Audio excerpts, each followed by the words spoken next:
Welcome to Generative Now. This is a podcast where we talk to the builders who are creating the world's most exciting AI companies and products.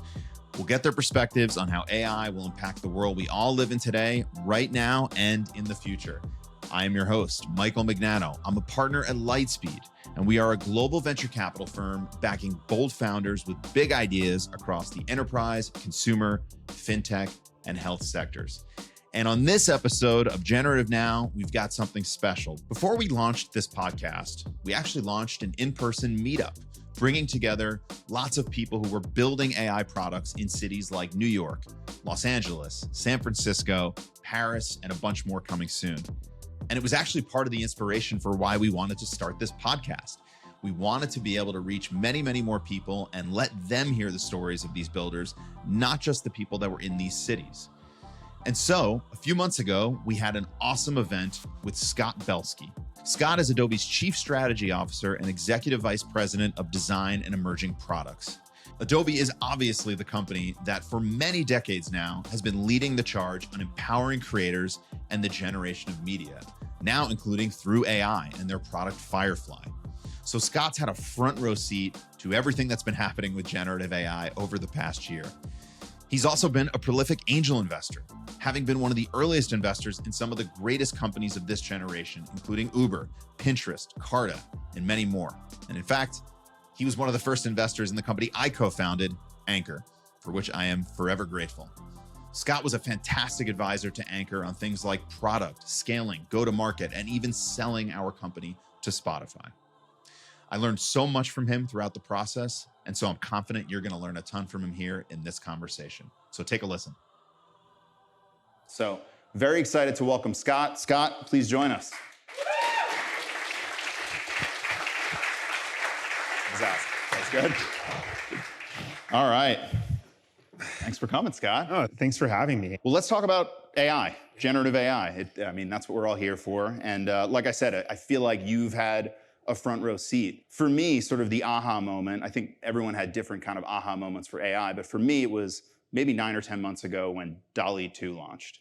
That was where, sort of the light bulb went off for me. But what about for you? Like, what was the aha moment for you and maybe for Adobe as well? Well, I think that, one of the things that brought me, I was at Adobe, as you know, and I left for a brief period, and then I came back, as Chief Product Officer 5.5 years ago. One of the things that brought me back was this idea of like creativity for all. I was like, oh my gosh, what are humans going to be doing in the future when a lot of stuff is just achieved through compute? And creativity really needs to become the next productivity. That's how people are going to stand out at work and in school and whatever. And when I came back to Adobe, I realized that the creative world is just full of friction. It's really hard to get in. Like, most people don't have the skills. Creative confidence probably peaks in kindergarten, when everything we make, our teachers will put a star on it or our parents will put on refrigerators. And then we quickly realize that there are these things called critics, and we don't have most of the skills that we would want. And then suddenly we kind of like go away from creativity, most of us. I always thought that was a shame. It's like, why does creativity, why does creative confidence go down as opposed to up over time? And then of course, there's also like the future of digital experiences and like what's next and 3D and immersive and whatever. So that's what brought me there. And then over that time, I just realized that the friction is there because it is hard. Like, these tools are hard.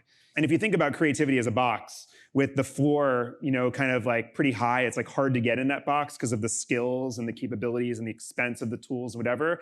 And the ceiling of the box is what you're capable of, given you only have so much time in a day. The objective was to make the box bigger, which, by the way, increases the TAM of Adobe and is good for the company as well. And there's been a million ways we've tried to do that. We've tried to improve the first mile experiences, tried to create new products and web products and all these things, and they'd all make little dents here and there, but none of them were like truly transformative. And then you see DALL-E and you see some of these new capabilities that we were also brewing in our lab. And like, there was a light bulb moment for us where we're like, wait a second.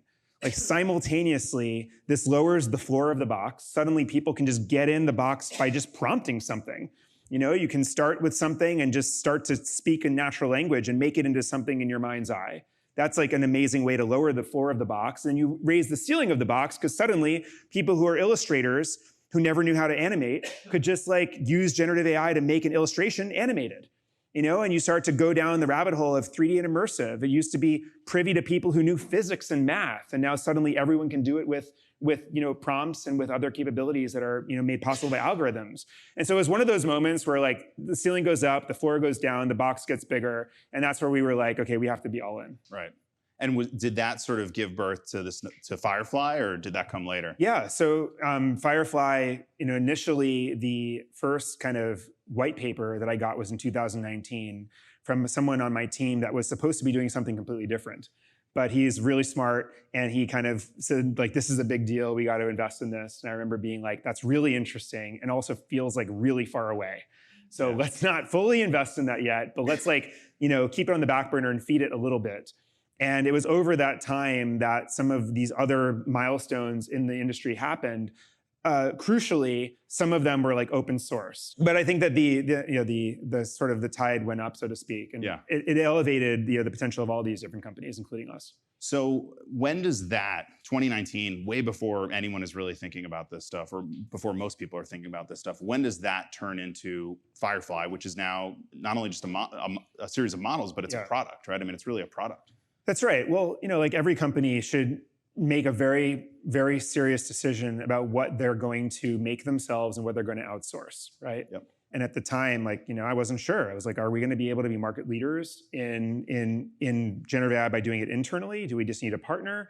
And, it became more nuanced. We realized pretty quickly that for LLMs, these are massive, massive models and super expensive and constantly optimized. Like, we shouldn't necessarily build that ourselves to enable AI assistance and that kind of thing.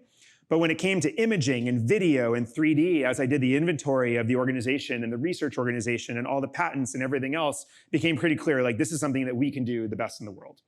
And also what became very clear is when I went to customers, they actually were super focused on whether they could even use generative AI because they were concerned about how these models were trained. And so that's when we sort of said, okay, we have the wherewithal to do this in a special way. And also, we need to do this in a different way than the industry. And that is actually what created the momentum to get Firefly into production. So maybe taking a step, I want to get to the right stuff. Yep. Maybe taking a step back before we get there. For those who don't know, maybe give an overview of what Firefly is today and what it's going to become. What are the features? What does it do? And where do you see it going in the future? Sure. So Firefly is a family of generative AI models that has started with the classic text to image, but then we also did text to text style or image style. So basically, if you want to make the word hello, but you want to make it out of sake bottles, or you want to make it out of palm trees or whatever, that sort of capability. And then we started to realize, that there are a lot of startups that are doing text to image prompts, and there's DALL-E and whatever else. But what actually people want to do for commercial use is they want to be able to prompt on a layer by layer basis, and they want to be able to use the tooling of products like Photoshop to do much more with it. And so that was a realization to start bringing all these capabilities into our products. And so I think that we launched a product called Generative Fill just recently, which just absolutely blew our minds in terms of the reception, only because I think it was integrated into Photoshop and it just became like a meme in and of itself based on the way we integrated it. But I also learned, or reinforced a product principle of mine, which you and I have talked about in many years past, which is, number one, the devil's in the defaults, right? In Photoshop, when you open it now, there's a contextual menu that's everywhere you go, and we put generative fill in it by default. Yeah. And then number two is that when you can use this technology to reduce friction and make people feel successful more quickly, which is my definition for product-led growth, then people start to use it and spread it. They come back, they tell their friends. Exactly, which is exactly what we did with the integration of Generative Fill. Yeah, I mean, it's really been magical just seeing what people are making with it. And I've tried, I mean, it's incredible. Firefly, I feel like, is a great case study for what happens when really innovative, established players like Adobe go all in on the technology. And one of the things you and I have obviously talked a lot about, because we talk a lot about not only technology, but startups. When incumbents and established players move into a space, it really can cause a lot of disruption for startups. How should startups think about approaching AI when established players like Adobe hold so much distribution, so much data, and as a startup, you're basically starting from zero? Yeah, it's a great question. So let me put on my other hat here. Yeah. Listen, I think that a lot of startups fail because they're founded by founders that have passion for a solution, as opposed to empathy with the people suffering the problem. And the reason is because you have so much passion for a solution that you just like see it and you keep going and going. And then you realize 2 years later that you're like 30 degrees off of product market fit. It's because you lack the empathy of what the customer's actually going through. What I say that is like, enterprise customers, they are worried about what their boss thinks of them. And they want to look good in the organization and they want to do more with less energy because they're lazy and whatever. And for consumers, ego analytics. We've talked about this in the past. Consumers want to feel good about themselves quickly through a consumer product. So that's all empathy driven, right? That's not just like passion for a solution, that's empathy driven. So I think that step number one is like understanding the actual, empathy with the frictions and the problems you're trying to solve. And not just saying this needs to exist, I'm passionate about it, let's build it. I think you have to have a data advantage, like you really have to have a moat. And so I would be focused on building a data set that an incumbent doesn't have, right?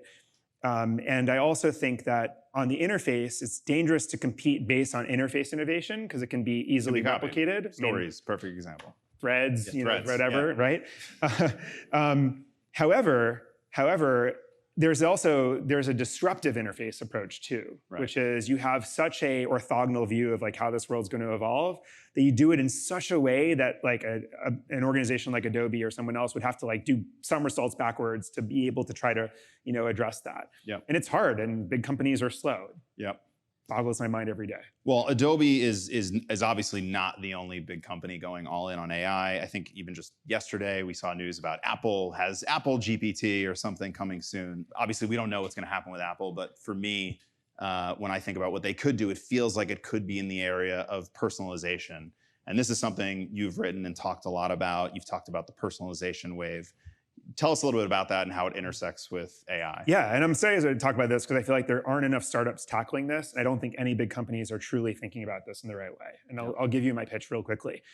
I think that in 10 years, hopefully sooner, anyone like, our kids, and or at least my kids' generation, 10 years from now, they'll be like, wait, you went to an e-commerce website and it asked you if you were a boy or a girl? It asked you whether you were what shoe size? Like, why would it not know? Like, why would every commerce experience be generalized? Why would every media company have to deduce based on my watching preferences over a course of a year to serve me better stuff? Like, why isn't my preferences profile following me around? Why isn't every single digital experience made personalized for me? Even media is like totally flipped. Right now, you still have like a small group of people programming generalized content for the masses, when you should have the masses programming content generalized for each or personalized for each of us. So I feel like the media model needs to be inverted. I think the commerce model, I think every website will be different. I think the immersive experiences that we have tomorrow through things like Vision Pro and all this other stuff that's about to hit, everything, I think the world is about to become hyper personalized. Let's dig into the media side of that for a bit. Everything you just described makes total sense to me, especially like the commerce, the experiences. When I think about media and I think about personalization of content discovery, right? You flip through TikTok and it's perfectly tuned, right? Then you take it a step further and it's like, oh wow, content can not only be programmed for me, it can be created for me in real time. Yes. I see a good outcome of that, and I also see a bad outcome of that built on today's incentives, right? Around maximizing ad revenue. Like, what does that end up looking like? And is there an opportunity for AI to personalize in a good way that doesn't lead to that sort of dystopian future? I think that's right. Well, I think that, one of my cardinal rules in technology is that we secretly long for the way things once were, but just with more scale and efficiency. So a couple of 100 years ago, if not more recently, we were all living in small towns where we were greeted by name everywhere we went. We knew people on the street, the butcher knew our favorite cut, everyone knew our kids' names, and that wasn't creepy, that was wonderful. And then we kind of went into this industrial revolution and the age in which we live, and then suddenly like we're all anonymous, and companies need to like sniff information about us in weird ways to understand who we are. But I do believe that we actually do want to be welcomed by name. If I go into Topping Rose for the third time and the way Major D is like, welcome back, Scott, do you want your favorite drink? I'm like, this place is amazing, right? So why can't we use technology to sort of enable that, but in a way that we're comfortable with? So I do believe that personalization has that opportunity. But to your point, we're also about to be like totally bombarded and inundated with content that is like strangely personalized for us. And every brand's going to flood the zone. because they can. I mean, if you want to make 1,000 SEO posts tomorrow around 3 keywords, you can basically do that in an hour, right? And have all the benefits of Google, which is why Google's algorithms are so outdated at this point in terms of what's relevant. So there's going to be disruption there. And so that's why part of me is also like, you know what's going to come back? Like meaning and soulfulness. Yeah, it's so true. You know, there's obviously been so much discussion over the past several years around the media and fake news, but it almost seems like we might soon get back to a place where the most trusted or the most long-standing institutions are going to be trusted again, right? It's going to be like, oh, the New York Times said this. That means something, right? I think that's true. I mean, we all know we're kind of like entering an era where we can no longer believe our eyes. Right. And I like to say, like, the trust but verify is now going to become verify then trust, right? And the question is, how will we verify before we trust something? We're advocates of something called the Content Authenticity Initiative, which is an open source framework that we started working on in my team 5 years ago for deepfakes, and now it's very relevant for the generative AI era. But it basically adds content credentials to media so you can see the provenance of it. But I think that we're going to have to, like, you're right, like brands will matter more because we'll need to know if we can trust. So let's get into some of that. Let's talk about this sort of regulatory environment, because it feels like we're on the verge of some big shift, right? You mentioned earlier at the top of the discussion that one of the potentials of generative AI is to bring the ceiling up, bring the bottom down, bring the sides out wider, enable more people to be creative. Do you consider what is happening now is generative AI is enabling people to be creators, or is it enabling people to be, as I think I've heard you say on certain podcasts, creative directors? And what's the difference? Yeah. First of all, I believe that great creatives want creative control. Yeah. And so I think that we're going to move past the prompt era. Like right now we're in this, like, you prompt and you get a dog, whatever, with a tree behind it, and you can't control exactly where the tree is or what the tree looks like or the relationship between the dog and the cat and the tree and all that stuff. I mean, that's not going to cut it in the creative professional world, right? So I do believe that every creative has a set of skills and does work, but is also a creative director of themselves. And then oftentimes they also have creative direction that's augmenting the work that they're doing. So I think that the people that are closer to the floor will really just be creative directors. So if you're a social media marketer and you're trying to think and act in real time as a brand, remember that moment when the lights went out during the Super Bowl a few years ago? Yes. And that was a really key moment, I think, for the world of marketing, because within 30 seconds, Oreo came out with this campaign, "You can still dunk in the dark." And I was like, holy shit, that was so amazing. Like, how did someone in the organization or the agency that represents Oreo, how are they A, empowered? How do they B, have the source of truth brand assets? And C, like, who gave them approval within 30 seconds to do this, right? And of course, it was probably someone just going rogue and being instinctual, which is great. But every brand's going to need to do that in this modern era. And how do you enable that? I mean, generative AI is kind of the only solution, if you think about it, for that. And so people on the social media marketing level are going to have to be able to be great creative directors and just execute using source of truth brand assets and using train your own model variations like Firefly. We're going to make versions of Firefly for brands based on their own brand collateral to enable that. Yeah. So I think that's part of it. But I do believe that in the ceiling level, you're still going to want granular tools. Sort of on this topic, I feel like we may have just had AI's Napster moment. A couple days ago, I don't know if you saw the South Park AI. Did you watch this? No, but I heard about it, yeah. I mean, it's pretty much perfect. Yeah. Like, it is a perfect replica. And I think on Stratechery, you said to Ben, hey, sometime in the near future, this is going to happen. And it just happened. Yeah. What happens next? Yeah, so, I mean, Ben Thompson and I were talking about the era of, like, unauthorized sequels.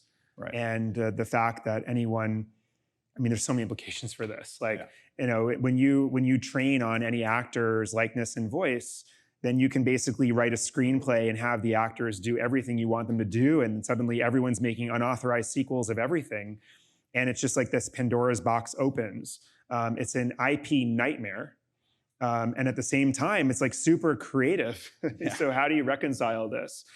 I think so that's why I think that's a great analogy. Like, it's either the Napster era, which means that it has to, like, all be shut down, or it's the Uber Airbnb era, which is that everyone just has to adjust. And this kind of has to end up being okay. even though we're uncomfortable with it at first. And remember, like in the early days of Uber, every town, every country had its own legislation, its own fighting, and same with Airbnb. Yeah.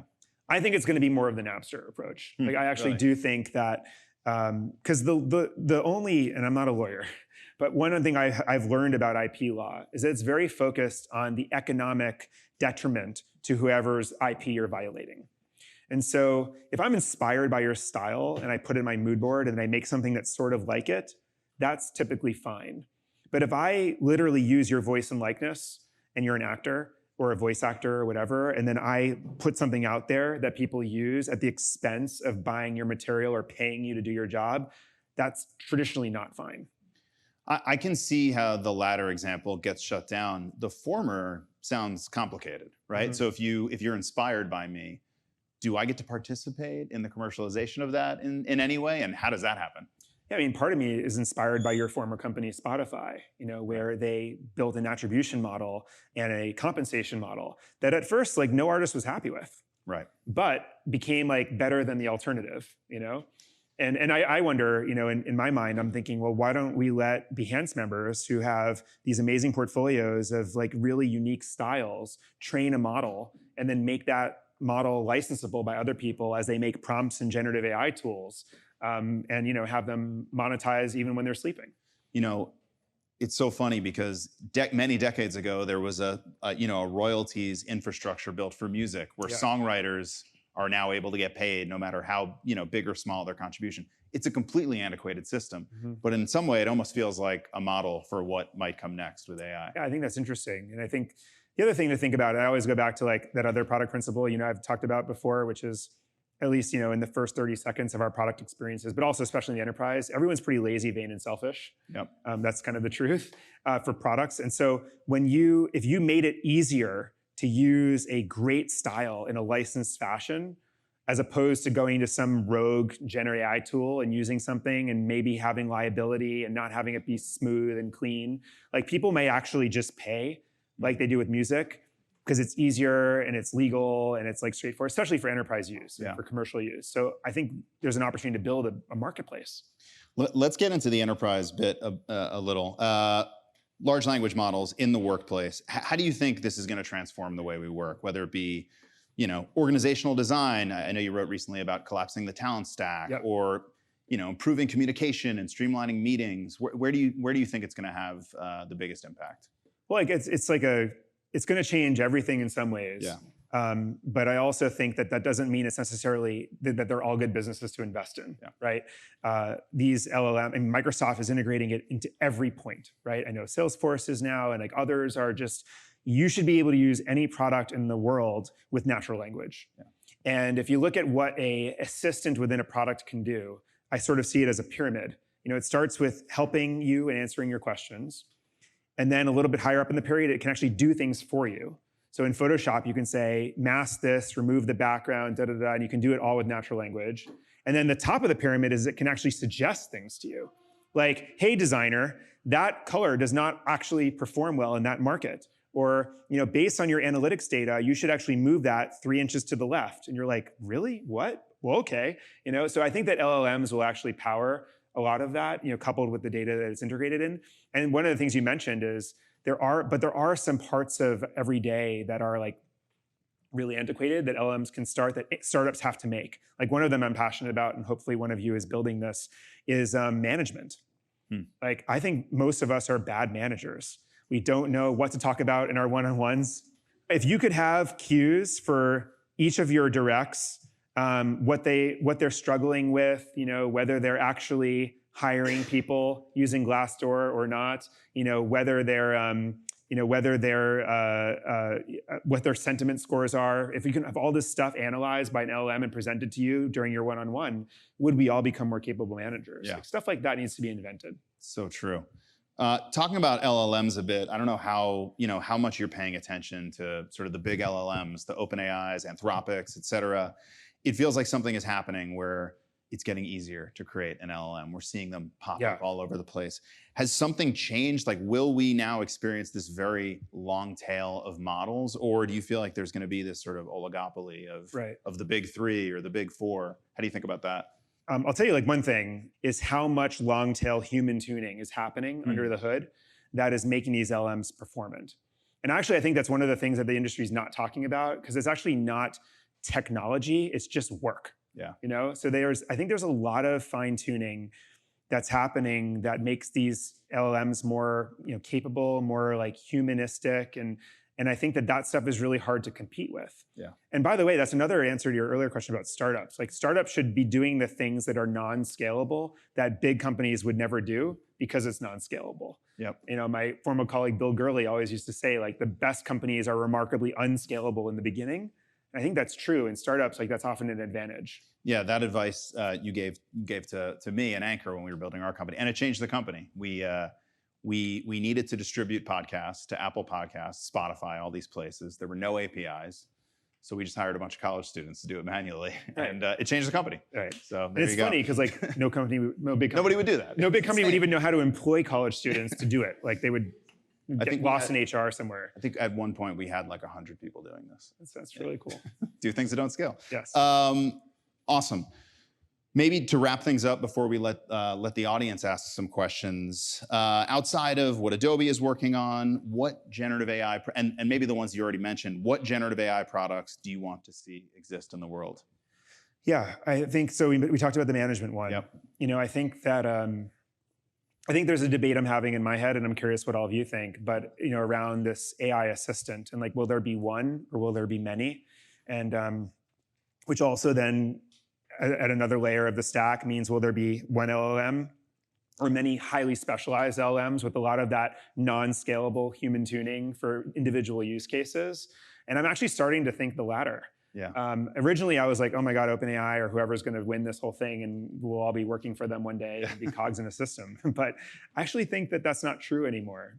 I think that highly specialized like health LLMs, and one of the reasons why I started wearing my Whoop again is because this data may be only like partially helpful to me today, but in 5 years, when I can sync like 7 years of data with a health-tuned LLM with lots of people's sort of training data in it, that knows other things about you too. That knows other things about me as well.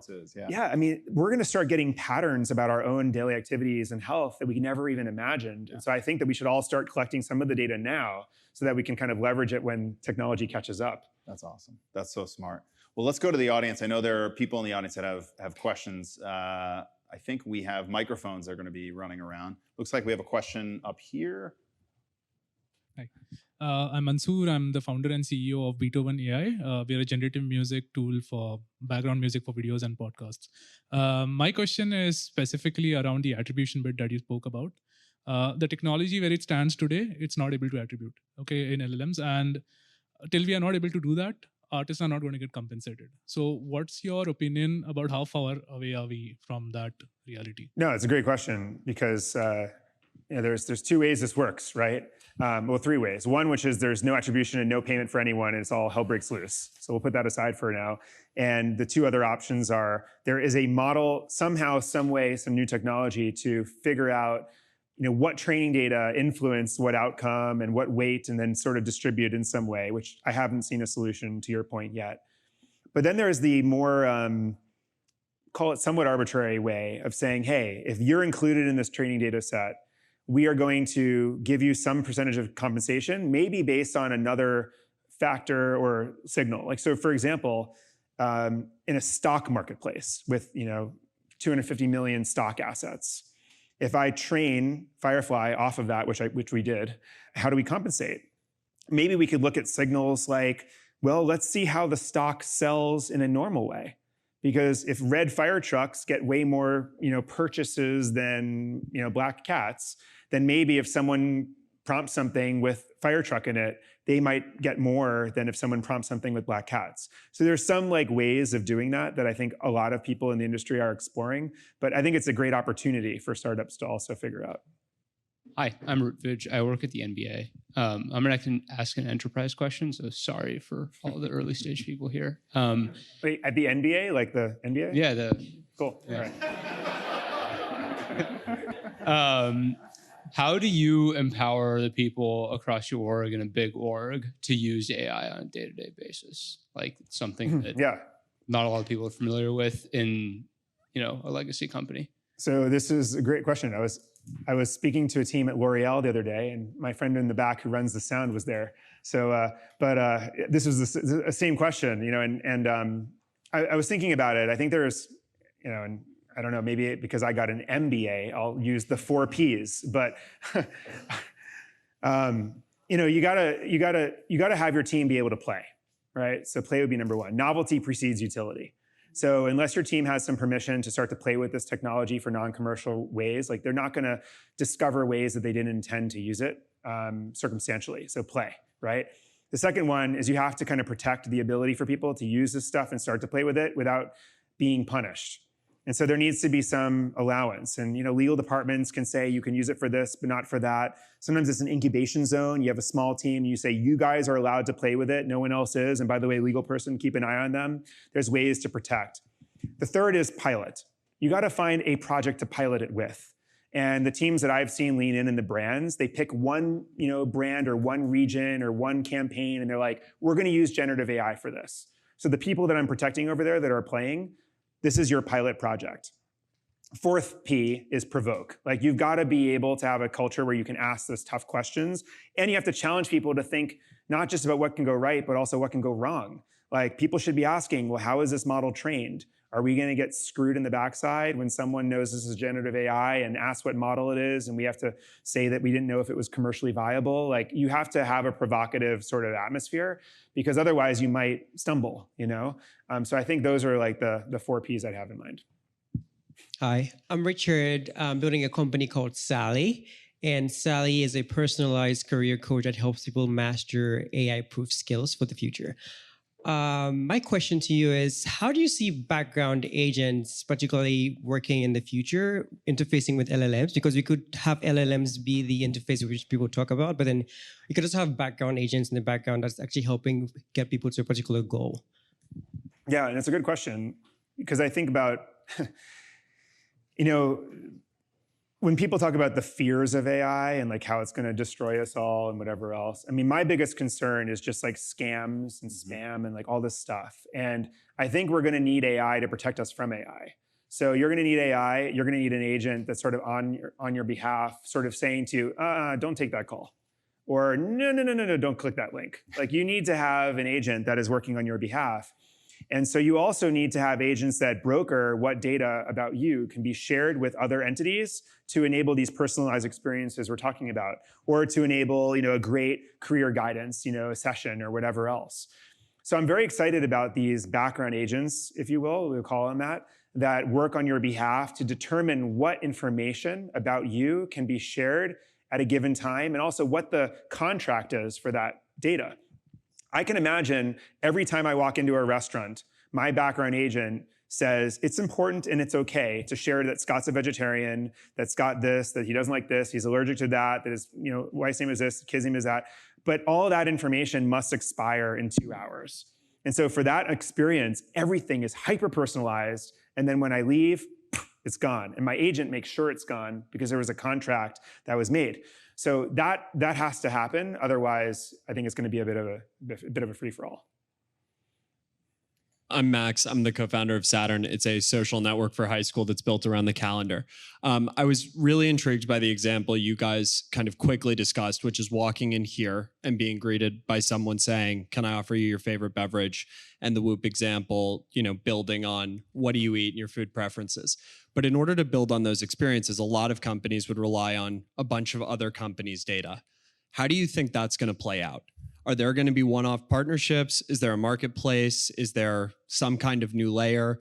I mean, Adobe obviously plays in this. So how do you guys think about it, and what are you looking out for? Yeah, no, our approach, we have a customer data platform, offering for our customers. And we've chosen to not be in the business of brokering with third-party data, although people can, I assume they can get it on their own and bring it in a way that they're authorized to do so. Our view is that people don't even know what to do with their first-party data. Like most companies, and again, like you go to any airline or you go to any like major company, and it's just like a joke how many questions they ask you the same time every time. Like no one knows who their own customers are. So I think that like mission number one is just like be able to leverage your own data. The thing I'm more excited about is us having control over our data for like experiences that benefit us. And I just have not seen companies figure that out. I think it's a huge opportunity. Hi, Scott. My name is Rex. I work at Sizzle AI. Our mission is to democratize personalized learning. So my question for you is, as a product leader and investor yourself, there's lots of obviously like AI startups that have arisen recently, and there's lots of conversation around whether these startups are AI wrappers or whether they have any moats. And I'm curious as to what your perspective is on what viable moats there are, especially in a world where you have these larger providers that are building these really strong and enhanced models. So this is the right question, right? And this is probably the question every investor is asking themselves these days. I don't know what the long-term moats will be. It's interesting to me how few AI startups are capitalizing on a very well-known moat called the network effect. It's kind of amazing to me. This is like, it's moat 101. A lot of these AI tools benefit from you working with other people, building a work graph, building a social graph, building a location-based graph, or whatever the case might be. So I think that that's one thing I think is really interesting. And then I also think, again, like some of those non-scalable things, like some companies that I'm talking to in the startup space are doing, and I'm sure you're thinking about this too, Mike, is if you can make a great tool that works with like the 100 leading e-commerce websites in the world in a very manual fashion, doing like what you did with college kids behind the scenes, then you have a AI tool that no big company can make, because they're not going to do the non-scalable long tail work. Unfortunately, it's hard to do. So I think it's things like that. It's some of those non-scalable things that become a moat. It's the network effect stuff. It's building your own data set, which is hard, but that becomes a moat. And then it's some sort of transformational interface insight that big companies won't have. Kind of feels like all the tactics that will make an AI startup defensible are the same tactics that will make a non-AI startup defensible, right? I mean, probably. I mean, right? It's a very similar playbook. I mean, moat is a moat is a moat. Exactly. Yeah. Hi, my name is Daniel Sadie. I'm the CEO and founder of Minerva. We're a long-run consumer behavior forecasting company, not using AI, but AI-powered, I'll say. So I come from the world of quantitative finance, where two things kind of reign supreme: explainability and precision. And I think generative AI is kind of really bad at both of those two things. I don't want to talk about explainability now. I've read some interesting papers, but on precision, I've used Midjourney, used some of these image prompt stuff, and it never seems to do exactly what you want it to do. So I guess my two questions, which is one, if AI never gets to a point where it's very precise, do you still think it's going to be as big as we think it's going to be? And then two, do you think it's ever going to get to a point where it actually will be precise enough to use for stuff like what I used to do in a past life? It's a great question. I think that I remember, 2009, 2010, everyone's like, driverless cars are coming like in 2 years, 3 years, 4 years, 7 years, 10 years. I think that there are some technologies that have a very low tolerance for failure, and their final mile ends up being extraordinarily long, to get to commercial grade. And yet there's others where there's a high tolerance. And so obviously that applies. I think that with LLMs and mission critical health related things and whatever else, it's gonna be a long time before you go to it instead of a human. I've seen some great use cases on the generative video and stuff where it's very precise generative capabilities. For example, Carvana, they did a campaign where they wanted to send 1.5 million customers a personalized video. And so they made a generic video, but then they substituted the color of the car, the location, and the person's name in the script. And they were able to generate 1.5 million videos and just send them out. And people were like, oh my God, they made a video for me. So there are things like that will happen sooner than later. But a generative AI like feature film, without any human intervention, I feel is also like the driverless car. Like it's going to, the human, the mile is going to be really long to get there. And probably also in the space, of like investing and that kind of thing. Scott, thank you so much. This was awesome. Let's have a round of applause for Scott Belsky. Thanks, man. That was a lot of fun. That was awesome, man. Thanks for listening to Generative Now. If you liked what you heard, please do us a huge favor and rate and review the episode. It really does help. And if you'd like to follow us, you can follow me at Mignano on X, Twitter, LinkedIn, Instagram, And if you want to follow Lightspeed Venture Partners, you can find us at Lightspeed VP on all those same platforms. Generative Now is produced by Lightspeed in partnership with Pod People. I am Michael Mignano. Thanks again for watching or listening, and we will be back next week with another awesome conversation. See you later.